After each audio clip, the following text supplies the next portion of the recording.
pour moi, l'éducation, c'est la base de tout. Et en parlant d'éducation, je ne parle pas nécessairement que tout le monde devrait aller shooter pour un PhD, mais d'avoir une base et de savoir, comme le disait Papy tout à l'heure, le pourquoi de ce qu'on fait et des chemins qu'on prend. Mais aussi, c'est l'opportunité d'être exposé à des modèles, à des exemples. Et nous tous, on en a eu.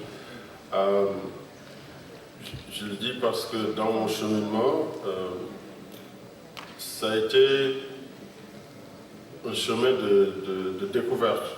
C'est qu'on avance dans la vie. Je suis tombé sur le sport très tard. Mais au fil des années, je pense que quelqu'un l'a dit tout à l'heure, Dieu vous met peut-être quelque part pour une raison, et comme le disait Diomansi, et c'est pas juste que pour nous, n'est-ce pas? J'ai bien aimé,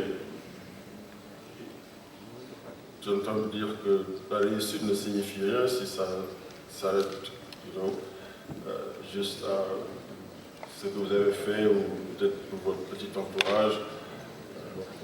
J'ai toujours été animé par l'idée que être africain ne veut pas dire être le damné de la terre, comme le disait quelqu'un il y a très longtemps.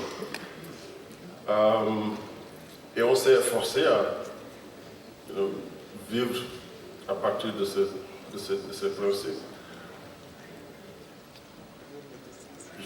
Mon parcours vient de mon parcours de présager.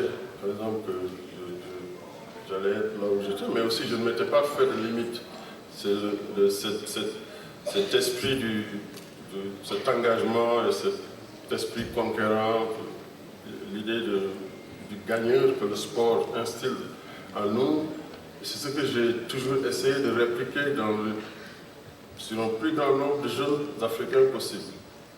Parce que j'ai découvert très tôt que le sport pouvait être un outil extraordinaire pour se réaliser d'abord en tant qu'individu, et puis aussi d'avoir un impact sur le développement de sa communauté.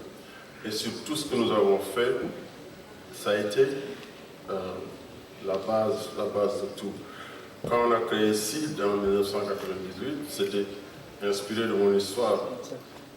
J'ai rencontré un volontaire du corps de la paix qui m'a trouvé une bourse pour aller en Amérique, jouer, c'est comme ça que j'ai fait mes études. Et les portes que ça a ouvert, les gens que je rencontrais, que je regardais à la télé avant de partir en Amérique, Patrick Ewing, coach John Thompson, Georgetown, après, ces gens que tu côtoies qui disent être impressionnés par l'étudiant que vous êtes, par la tenue que vous avez, par votre engagement. Et ils savaient que ça, ce n'est pas juste accueilli en Amérique, je venais d'arriver. Ça veut dire que d'où je venais, il y avait quelque chose, n'est-ce pas? Alors c'est ce qu'on a toujours voulu mettre en avant. C'est pourquoi on a créé CID, c'est Sports for Education and Economic Development. L'idée, comme l'a dit Aline tout à l'heure, qui est un ancien fonctionnaire de CID, tiens en Amérique, j'entends les questions les plus sordides par rapport à l'Afrique. Et nous, au lieu de s'indigner, on a pris de ça et c'est une source de motivation pour changer la narrative. Et cette narrative, on la change dans l'action, n'est-ce pas? À cause de l'accès que j'avais, parce que j'ai joué au basketball, quand ces grands coachs étaient intéressés à d'où je venais et tout cela, j'ai voulu utiliser cela pour voir comment on peut contribuer au développement socio-économique en Afrique pour le long terme. Pour moi, l'éducation devait être à la base. Nous avons notre plus grand patrimoine qui est notre jeunesse, la plus grande majorité de la population. Alors pour développer l'Afrique, il faudrait que cette jeunesse soit équipée d'outils.